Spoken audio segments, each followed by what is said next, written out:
Imagine for a second hanging off the side of a 50-foot vertical rock face on a motorcycle. Oh, wow, yeah. And it's pouring with rain, right?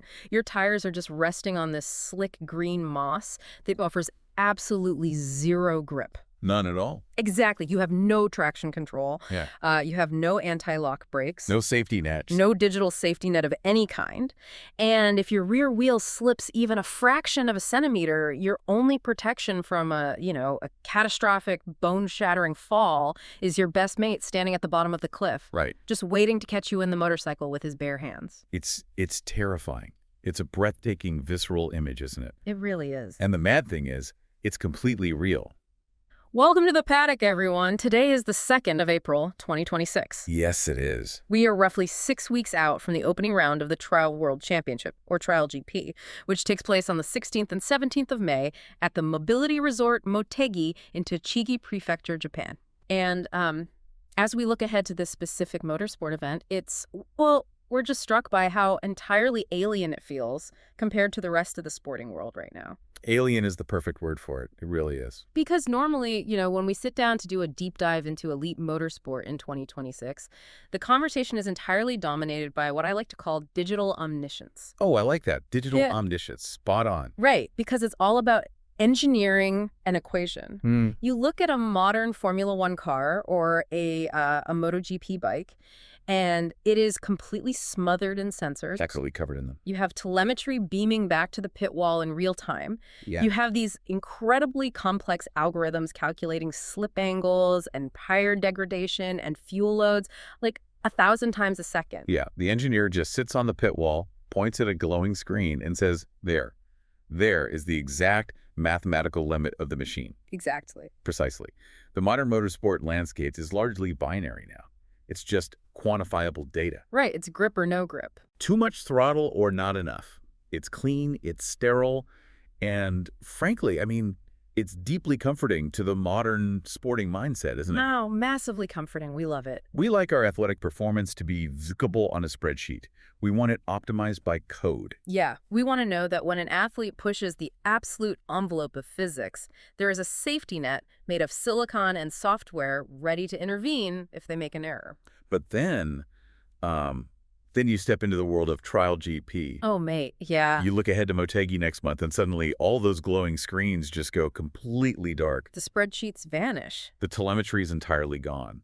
We're looking at a competitive landscape that defies modern sporting logic. And our mission for you on this deep dive is to explore exactly why that is so fascinating. Exactly. We're taking a massive stack of sources today, paddock reviews, technical specifications, interviews that detail this upcoming event. But I want to be clear, this isn't just a race preview. No, not at all. This is a profound study in extreme physics, in sports psychology, and, in the sheer power of human connection. It is the absolute antithesis of the digital age. It's a wholesale return to raw, unmediated, brutal physics. Yeah. And specifically, we're going to examine this phenomenon through the lens of one incredibly formidable partnership. We're talking about the prodigy writer Jaime Busto and his minder, Pau Martinez. Right. Okay, let's unpack this, because I want to promise you a story today that completely shatters whatever sporting conventions you currently hold. Good luck with that. No, really. In a world utterly obsessed with artificial intelligence and electronic safety aids, we're diving headfirst into a story of raw, unmediated analog synchronization. I love it. But before we get to the human element, we really need to establish the ground rules. Fair point. Yeah. For anyone listening who might be new to this specific corner of the motorsport world, we cannot just assume you know what TrialGP actually is. Right, because it's not racing. Exactly. It is not about crossing a finish line first. So could you maybe give us the explain it like I'm five breakdown of what Jaime Busto is actually trying to do at Motegi? I would be delighted to, because understanding the rules is fundamental to understanding the sheer terror of the sport. It really is. As you rightly pointed out, TrialGP is not a race against other competitors on a track. It is essentially a game of physical, the floor is lava, played on a motorcycle over impossible terrain. The floor is lava. I love that. It's the best way to describe it. The riders must navigate a series of marked obstacle courses, which are known as sections. Right. And these sections are comprised of massive boulders, sheer cliff faces, treacherous waterfalls, and incredibly steep, loose inclines. Just absolute madness. Absolute madness. The goal is to ride through the section from start to finish without your feet ever touching the ground. So it is entirely about balance and absolute machine control. Exactly that. It's a penalty-based scoring system. Mm. So if you ride the entire section cleanly, without putting a foot down, you score 0 points. Which is what you want. Right. That is called a clean, and it's the holy grail of the sport. Yeah. But the moment your balance falters and you have to put one foot down to catch yourself, what the sport called a dab, you're penalized with 1 point. A dab. Right. Yeah, 2 dabs is 2 points. 3 or more dabs is 3 points. Okay, so the rider with the lowest score at the end of the weekend wins. But what happens if they completely fail? Like, what if they fall off the cliff we talked about earlier? Huh. Well, that brings us to the ultimate penalty in British trials journalism and the official rule book. It's called the fiasco. The fiasco. That just sounds bad. It is bad. A fiasco is a massive 5-point penalty. Wow. You get a fiasco if you fall off the machine, or if the machine rolls backwards, or if you cross the boundary tape, or even if you exceed the strict time limit for the section. So it's basically game over for that section. A fiasco essentially destroys your chances of winning the event. It is a catastrophic failure. Right. Okay, so the stakes are incredibly clear for you as a listener. You're fighting gravity, you're fighting the clock, and you're fighting the terrain. Exactly. And to truly grasp the magnitude of what Jaime Busto and Pau Martinez are attempting to achieve in Japan, you have to understand the incredibly specific machine they're using to fight that battle. Oh, the bike. Yes. Because this isn't just any motorcycle. The machine in question is the Beta SINCRO. Our sources describe this bike as a featherweight weapon of precision. A featherweight weapon. Yeah. It features a hydroformed frame, centralized mass, and it weighs approximately 65 kilograms. Insane. Oh, and here's the absolute kicker, mate. It features 0 electronic aids. None. We really need to break down that terminology. Because in the elite paddock, the phrase featherweight weapon carries a very specific weight pun entirely intended. Oh, very good. Thank you. But seriously, the emphasis on that 65-kilogram specification is absolutely crucial to understanding the biomechanics of the sport. In the broader world of motorsport, 65 kilograms is astonishingly, almost impossibly light. Yeah, for a motorized vehicle. Exactly. A standard MotoGP bike weighs over 150 kilograms. But in the context of TrialGP, 65 kilograms is a number that defines the extreme, explosive athleticism required from the human body. Let's really think about that weight for a second, though. 65 kilograms. If you're listening to this right now, just try to visualize that. Yeah. That's roughly the weight of an average adult human being, or perhaps a very, very large dog, say a fully grown mastiff. A mastiff. Yeah. We call 65 kilograms a featherweight when it's underneath the rider, right? When the rider is using their core strength, their quads, and their lats to manipulate it. Right. But when that exact same machine is falling off a precipitous, jagged crag directly towards your head, that featherweight turns into a falling anvil incredibly quickly. That is a brilliant way to visualize the terror of it. It's mental. There is a profound, terrifying duality to this machine. On one hand, the engineering behind it is designed entirely to grant the rider absolute, unhindered agility. Right. The hydroformed frame you mentioned. Yes, let's look at the hydroformed frame mentioned in the technical briefs. Hydroforming, for those who might not be familiar with advanced metallurgical engineering. Which is probably most of us. Fair enough. It's a process that uses highly pressurized fluid, often water, to shape the metal tubing of the frame from the inside out. Wait, inside out. As opposed to traditional welding where you're melting pieces of metal together at the seams. Exactly that. Traditional TIG welding leaves heavier blobs of metal at the joints. Oh, right. It creates microscopic weak points, and more importantly for a TrialGP rider, it creates an uneven weight distribution. Which matters when you're jumping over boulders. Massively. Even a few grams of extra weld on the left side of the bike can subtly alter its pendulum swing in the air. Hydroforming completely eliminates those seams. The walls of the frame are perfectly uniformly thick. It allows the engineers to distribute the weight of the aluminium with microscopic, obsessive precision. Okay, so when the sources talk about centralized mass, this is what they mean. The center of gravity isn't just low, it's exactly mathematically where it needs to be. Precisely. Yeah. All the mass, the engine block, the gearbox, the exhaust, is centralized right between the rider's ankles. Right. This is what allows a prodigy like Jaime Busto to physically flick the machine. Hmm. When you watch him ride at Motegi, you'll notice he isn't steering the bike in a traditional sense. No, not at all. He is throwing it. He's launching it through the air, bounding over massive boulders, and pivoting it on its rear wheel, almost like a unicycle. Yeah. The bike is light enough, and the mass is centralized enough that it becomes a literal extension of the rider's own musculature. It's basically a 65-kilogram metal prosthetic. That is exactly what it is. Spot on.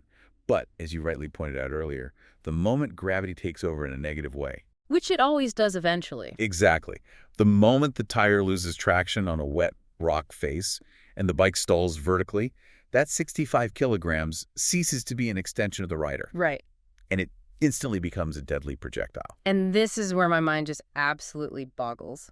Because there is no computer to step in and save you. None. Hold on. I want to really dig into this concept of zero electronic aids in the year 2026, because I think we take our digital safety nets entirely for granted. Oh, completely. Think about the car sitting in your driveway right now. It's loaded with invisible guardians. Yeah, lane keep assist, adaptive cruise control. Exactly. It has lane keep assist that nudges the steering wheel if you drift. It has anti-lock brakes that pump the calipers faster than a human ever could. Right. It has traction control systems with gyroscopic sensors that can detect a loss of grip on a patch of black ice before your brain has even registered the slide. And it automatically cuts the engine power to save your life. Yes. It thinks for you. It protects you from your own physical limitations. It creates a massive, forgiving buffer between human error and physical consequence. If you make a mistake in a modern car, the computer catches it. Right.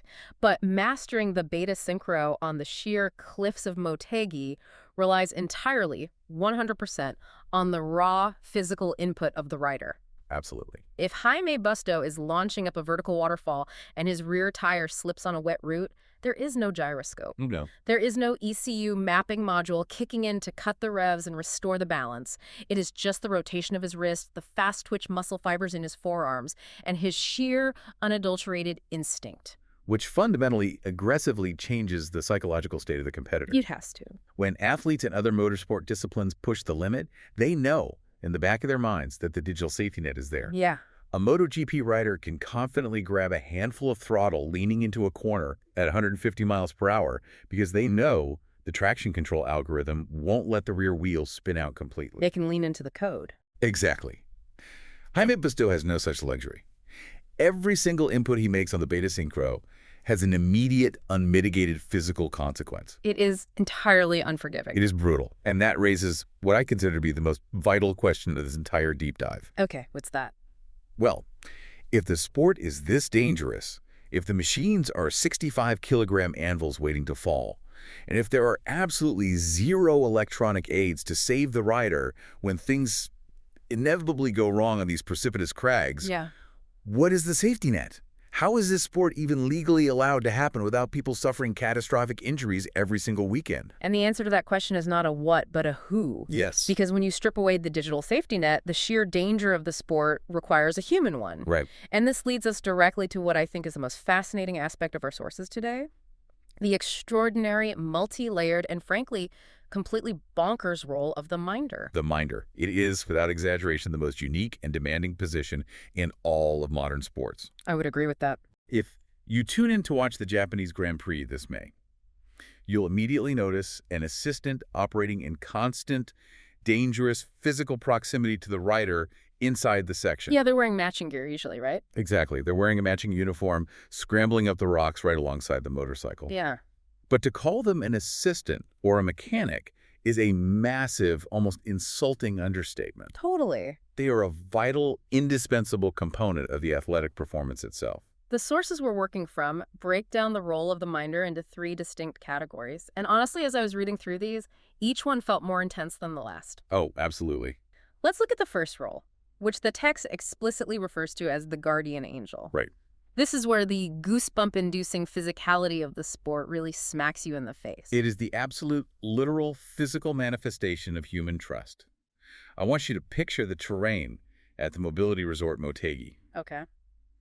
We are not talking about a flat dirt track or a gently sloping hill. We are talking about sheer, vertical rock faces. Yep. The rider is navigating up and over obstacles that actively defy the laws of gravity. And the minder, Pau Martinez, is positioned right there, strategically clinging to the rock face at the absolute most dangerous point of the section. He is quite literally standing underneath the falling anvil. Yes. Wait, I have to stop and ask, how is that even practically possible? If a guy is riding a motorcycle up a 15-foot cliff and he stalls out at the top, the bike and the rider are coming down. That's right. Are you telling me the minder's job is to just stand there and catch them? That is precisely what I'm telling you. If Jaime Busto loses his momentum, if the rear tire spins out on that slick moss we talked about and he is on the verge of plunging backward from a precipitous crag, Yeah. Pau Martinez must be completely, utterly prepared to put his own flesh and bone on the line. It's madness. He has to literally catch the falling rider and often intercept the 65-kilogram machine before it crushes them both. He is voluntarily throwing himself into the path of a massive falling object. Just to prevent the 5-point fiasco we talked about earlier? Well, to save the championship points, yes, but primarily to prevent catastrophic, career-ending injury. Wow. Imagine the physical courage required for that. You're standing at the bottom of a cliff, you're looking straight up at a screaming, high-revving motorcycle. Right. And with absolute certainty that your job description is to act as a human crumple zone if the physics go wrong. It's absolutely mental. If we think about the reaction time required, there is no time to brace for impact. Oh, man. You can't calculate the trajectory of the fall. It's a purely instinctual, instantaneous sacrifice of your own personal safety for the sake of another human being. Exactly. But here's the crazy part. Being a human airbag is only 1/3 of Pau Martinez's job description. Right, there's more. Because the second role of the minder is entirely about high-speed data transmission. The sources describe the second role as showing the invisible path. Yes. And I found this completely fascinating because it highlights a massive blind spot in the sport that you don't realize until you really think about the geometry of the obstacles. The geometry is exactly the issue. When a rider is approaching a massive, undercut boulder, the front wheel of the motorcycle is pointing up at the sky. Yeah. The rider's vision is entirely obscured by their own handlebars, the front mudguard, and the sheer verticality of the rock face. They literally cannot see the landing zone. No, they have absolutely no idea what the terrain looks like on the blind side of the boulder. They are launching a 65-kilogram machine blindly into the stratosphere based entirely on faith. Faith and the hyper-specific instructions of the minder.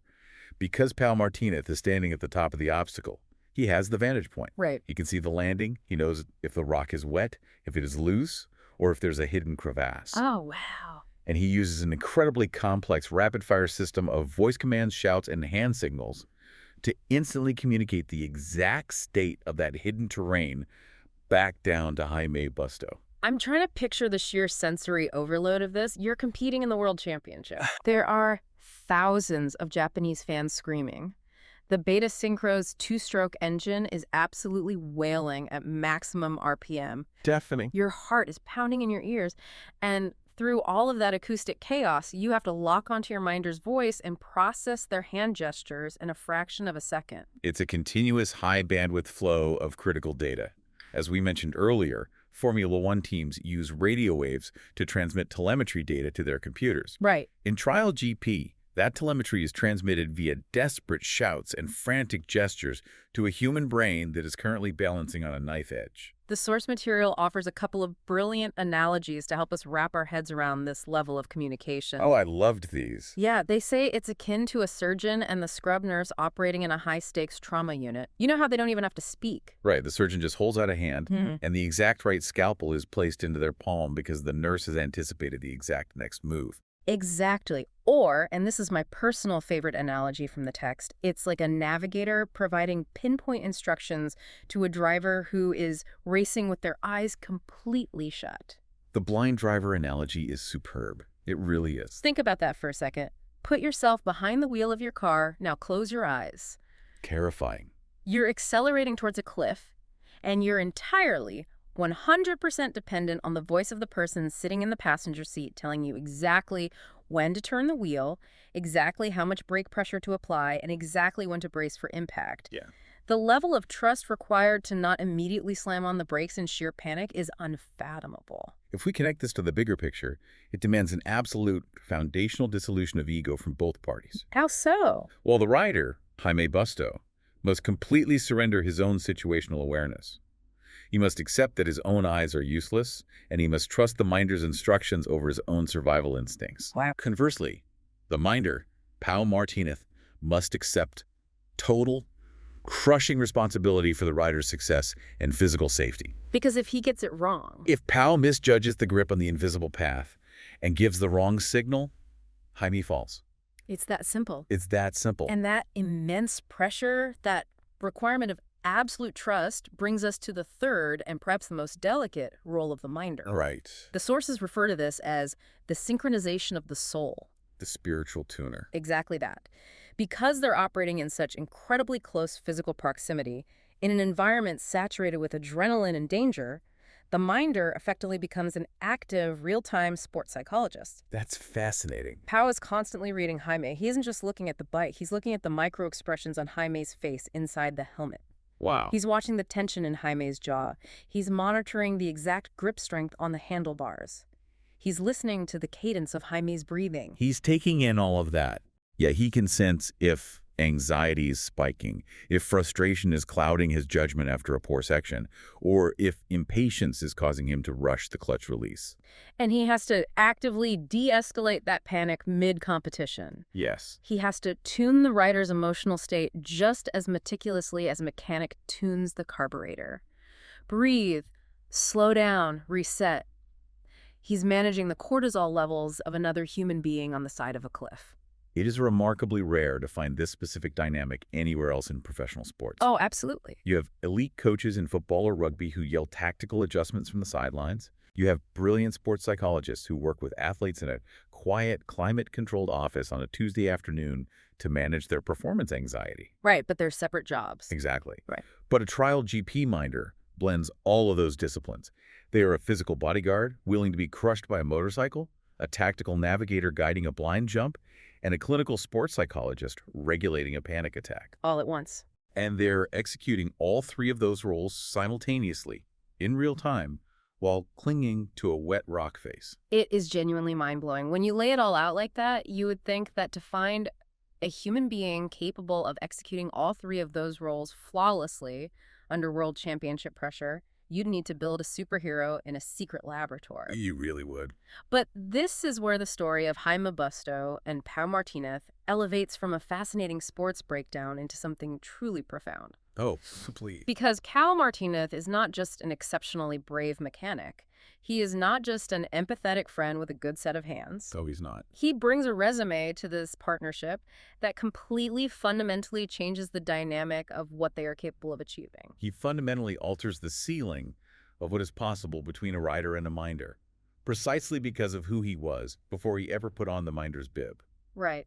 I want to spend a lot of time on this because it is the crux of the entire narrative. It really is. Pau Martinez is not merely an assistant. He is a profoundly gifted, generational riding talent himself. Our sources reveal that Pau was actually the 125cc world champion in the year 2020. Let that sink in for a moment. Oh. He reached the absolute pinnacle of his class on the world stage. Ah. The 125cc championship is the ultimate proving ground for the future kings of the sport.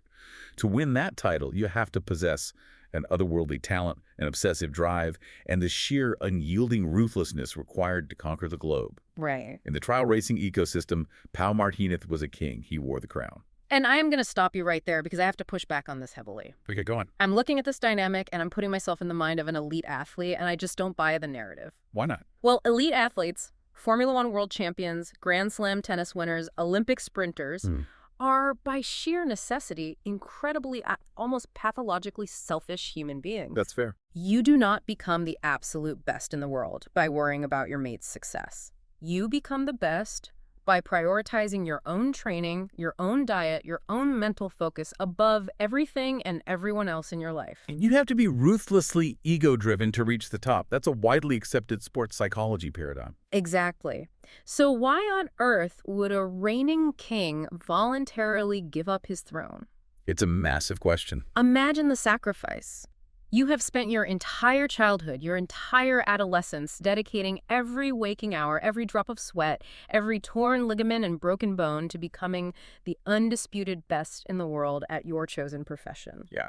You finally achieve it in 2020. You hold the World Championship trophy above your head, you hear the anthem, and then you voluntarily choose to step out of the spotlight. It's wild. You set aside your own racing career, a career where you could have continued to build your own legacy, your own wealth, your own fame, to carry someone else's tools, to stand at the bottom of a cliff and catch their bike. I have to ask, what is the real reason he stepped down? Did he lose his competitive edge? Is it purely altruistic selflessness? Or is it a reluctant recognition that Jaime Busto possesses a once-in-a-generation freakish talent that Pau knew he could never ultimately beat in the premier class? That is a phenomenal, penetrating question, and it cuts straight to the heart of the human psychology at play here. Yeah. To step out of the spotlight, when you've bled to earn the right to stand in it, requires a level of humility that goes entirely against the standard psychological profile of an elite competitor. Exactly. You're absolutely right. The great champions are traditionally defined by their ego. For Pau Martinez to look at Jaime Busto and consciously decide, my ultimate purpose in this sport is no longer my own victory, but to serve the foundational bedrock for your talent, that is a paradigm shift of monumental proportions. It's almost monastic in its devotion, isn't it? It truly is. The text explicitly details his stated resolution. Pau chose to serve as the foundation for Jaime's talent, with the singular obsessive goal of striving to make Jaime Busto the absolute best rider in the world. Wow. He traded his own crown to become the ultimate kingmaker.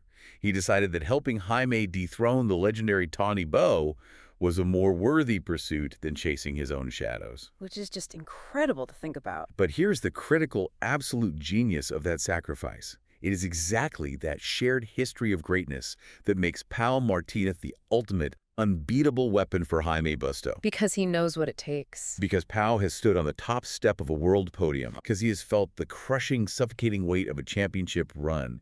He intimately understands the exact agonizing mindset of a champion. Right. He doesn't just sympathize with the pressure Jaime feels at Motegi. He has lived it. He has survived it. He speaks the native language of world-class pressure. When Jaime is hyperventilating before a crucial section, Pau doesn't offer hollow platitudes. He knows exactly what the fear tastes like. Precisely. And that shared vocabulary extends far beyond the psychological realm and straight into the physical biomechanical reality of riding the Beta SINCRO. How so? Well, because Pau Martinez has been the rider pushing a trial machine to the absolute ragged edge of physics, his connection with Jaime is vastly, exponentially superior to that of a standard non-champion minder. Okay, that makes sense. The source material uses some truly incredible phrasing here that we need to analyze. It states that Pau can physically grasp the minute vibrations and analog pulses that Jaime is receiving from the motorcycle. He feels what the rider feels without even touching the handlebars. Yes. How does that practically work? Is it just deep empathy? It's far deeper than empathy. It's ingrained muscle memory and advanced proprioception. Okay, break that down for me. Let's look at the biomechanics. Imagine Jaime Busto is balancing on a rock edge. His rear tire slips a fraction of a millimeter on a wet route. That microscopic loss of traction sends an analog pulse, a physical vibration, straight through the aluminum frame into the foot pegs and up into Jaime's legs.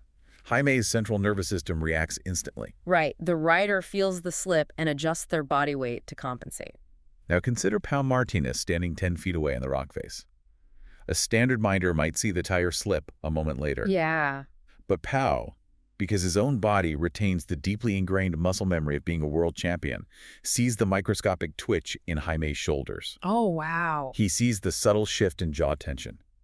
And his brain, utilizing mirror neurons developed over decades of elite riding, instantly translates that visual data into a physical sensation. That is bonkers. Pau nebully feels that analog pulse in his own legs because his brain knows exactly what that vibration felt like when he was the one holding the handlebars. He can anticipate Jaime's physical reaction to the slip before Jaime has even fully executed the movement. It is borderline telepathic. It really is. It's as if they literally share a single nervous system that stretches across the 10 feet of empty air between them. Spot on.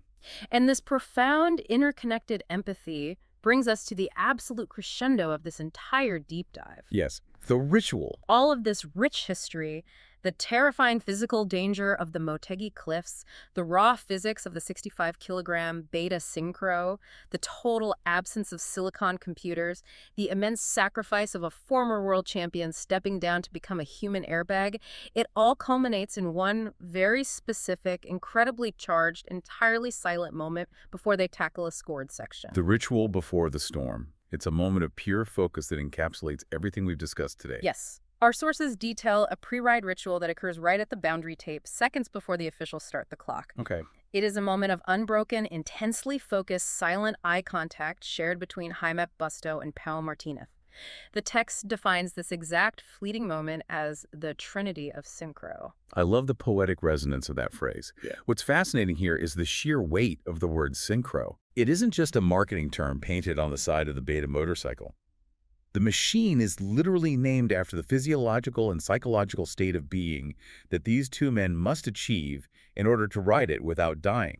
That's a brilliant way to put it. The Trinity of Synchro represents a profound dissolution of boundaries.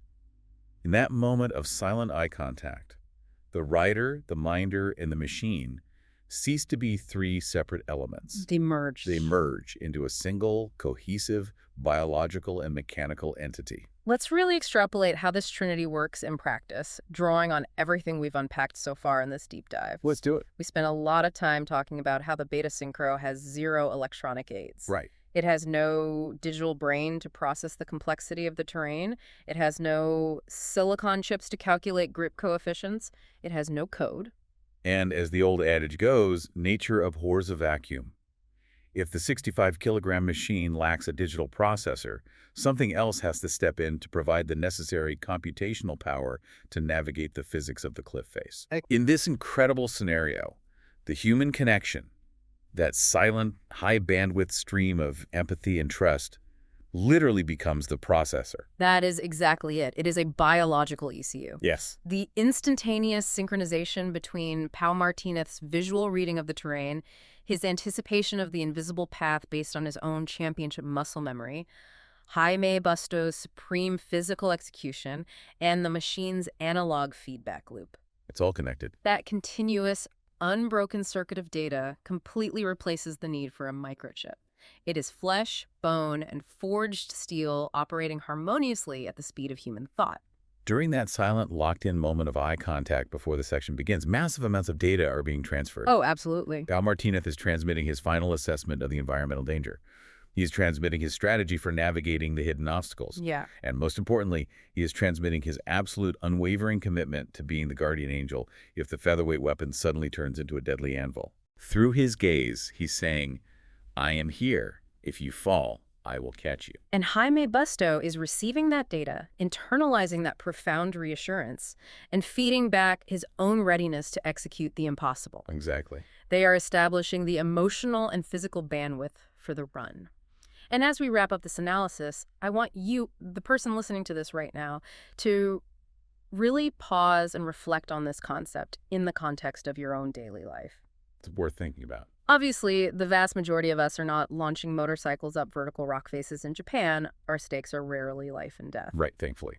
But when have you experienced your own version of the Trinity of Synchro? It's a universally applicable concept of extreme collaboration. Absolutely. Think about your professional life or your creative partnerships or your marriage. When have you trusted a colleague or a partner or a friend so implicitly, so deeply that a single look across a crowded room conveyed 1,000 words of complex data? When have you shared a glance that instantly communicated total understanding, shared strategy, and absolute reassurance? It's the absolute pinnacle of human interaction. Yeah. It's that rare, beautiful moment when you don't need to articulate your fears or explain your reasoning, because the person standing next to you already intimately understands all the variables. Exactly. They understand the stakes of what you're trying to achieve, and they have entirely selflessly committed themselves to your shared success. It is the ultimate expression of teamwork. It's incredibly powerful. And honestly, spending this hour dissecting their relationship makes me look at the upcoming Japanese Grand Prix in a completely different light. Here. When we tune in to watch the broadcast from the Mobility Resort Motegi this May, we won't just be watching a talented guy riding a dirt bike over some rocks. Not at all. We will be watching a highly evolved, massively complex three-part analog system attempting to navigate impossible physics. Yeah. We will be watching the terrifying reality of a 65-kilogram machine balanced on a razor's edge without a safety net. And we will be watching a former world champion who voluntarily sacrificed his own pursuit of personal glory to become a soul tuner, a silent communicator, and a literal human shield for a generational talent. It truly is an incredible physical and emotional journey awaiting us in Tochigi Prefecture. It is. To quickly recap the sheer density of what we've explored today, we started by grounding ourselves in the terrifying reality of the Motegi Challenge and the brutal, penalty-driven rules of TrialGP. Right. We broke down the raw, unmediated physics of the Beta SINCRO, a 65-kilogram featherweight weapon shaped by hydroforming that demands absolute perfection from the rider precisely because it offers absolutely zero electronic forgiveness. We then decoded the multi-layered, frankly terrifying job description of the minder, exploring how Pau must act as a guardian angel willing to take a falling motorcycle to the chest. Yeah. An invisible pathfinder shouting pace notes to a blind driver, and a spiritual tuner managing adrenaline on the edge of a cliff. We examined the profound, almost monastic psychological sacrifice of Pau Martinez, stepping down from his 2020 125cc World Championship throne to become the absolute foundation for Jaime Busto's success. And how that shared championship DNA allows him to feel the minute vibrations of the bike without touching it. And finally, we arrived at that beautiful, silent moment of raw, unadulterated human synchronization, the Trinity of Synchro. It really puts everything about modern sports, and perhaps our modern reliance on technology, into a sharp, startling perspective. It certainly does. And as we conclude our preview of the Japanese Grand Prix, it leaves me with a thought that I believe extends far beyond the muddy paddock at Motegi. Okay, let's hear it. We are currently living in an era where we instinctively and constantly look to artificial intelligence, to digital algorithms, and to optimize code to enhance our performance, to predict the obstacles in our terrain, and ultimately to keep us safe from harm. We blindly trust the sensors.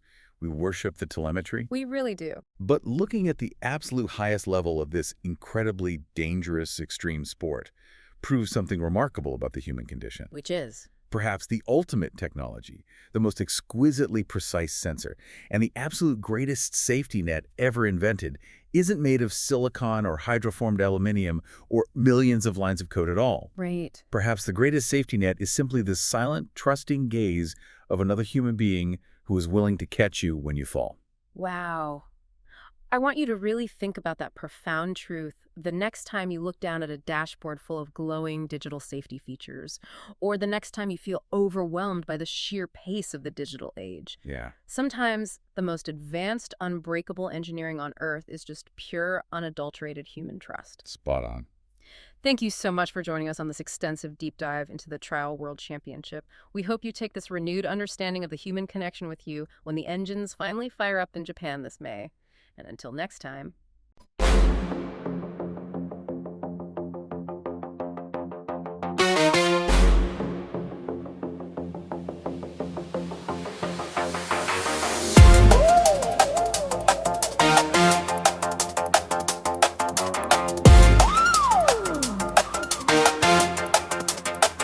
Listen, May 16, TrialGP Prefecture, Mobility Resort Motegi, the new adventure. Season open up, the tension is high. Look at the shadow, standing by. Pau Martinez and the prodigy lad.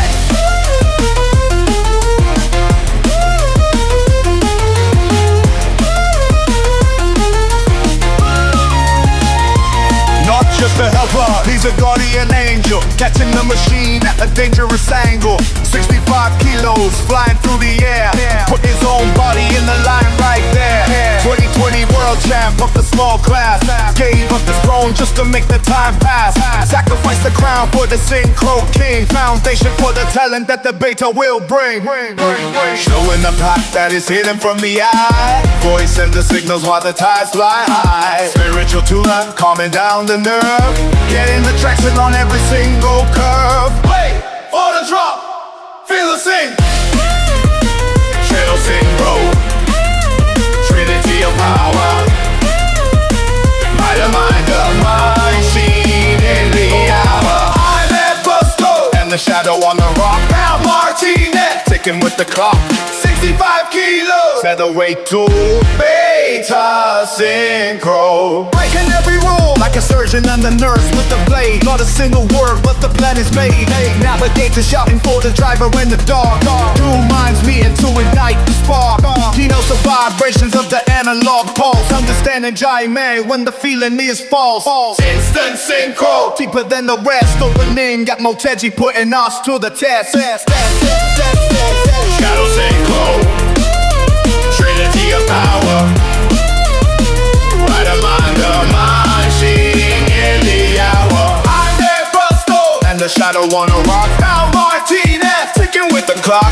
65 kilos. Featherweight to Beta SINCRO. Beta SINCRO. Beta SINCRO. Silent eye contact before the section starts. Zero digit aids, only human heart. Cross synchronization in the Japanese rain. Master in the fiddle, master in the pain. Busto and Martinez, yeah, they move as one. The legacy of synchro is only just begun. Fiasco avoided when the angel is near. Flicking through the air with nothing to fear. Hydroformed frame on the Motegi crag. Collect all the points, put them in the bag. Don't need both, watching as the shadow grows. This is how the story of the synchro goes. Jaime Busto, synchro. Pau Martinez, synchro. Don't need both. Trinity in the paddock, review of the fight. Japanese Grand Prix shining so bright.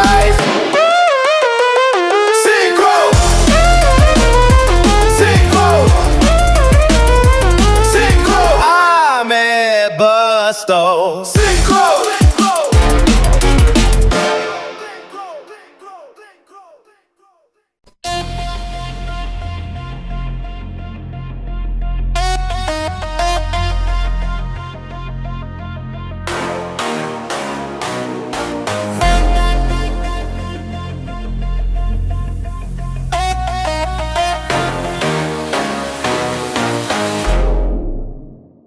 Listen! May 16, Tochigi Prefecture, Mobility Resort Motegi. The new adventure season open up, the tension is high. Look at the shadows standing by. Pau Martinez and the prodigy lad. Not just a helper, he's a guardian angel. Catching the machine at a dangerous angle. 65 kilos flying through the air. His own body in the line right there. 2020 world champ of the small class. Gave up his throne just to make the time pass. Sacrifice the ground for the synchro king. Foundation for the talent that the Beta will bring. Showing the path that is hidden from the eye. Voice and the signals while the tides fly high. Spiritual tune-up, calming down the nerve. Getting the traction on every single curve. Wait for the drop, feel the sing. Shadow, synchro, trinity of tower. Rider, mind the machine in the hour. Jaime Busto and the shadow on the rise. Pau Martinez, ticking with the clock. 65 kilos, featherweight tool. Beta SINCRO, breaking every rule like a surgeon and the nurse with the blade. Not a single word, but the plan is made. Navigator shouting for the driver in the dark. Two minds meeting to ignite the spark. He knows the vibrations of the analog pulse. Understanding Jaime when the feeling is false. Instant synchro, deeper than the rest. Opening a Motegi, putting us to the test. Synchro, shade of synchro, trinity of power. Rider, minder, machine in the hour. Jaime Busto and the shadow on the rock. Pau Martinez, ticking with the clock. 65 kilos, featherweight tool. Beta SINCRO, breaking every rule. Silent eye contact before the section starts. Zero digital aids, only human heart. Raw synchronization in the Japanese rain. Master in the metal, master in the pain. Busto and Martinez, yeah, they move as one. The legacy of synchro has only just begun. Fiasco avoided when the angel is near. Flicking through the air with nothing to fear. Hydroformed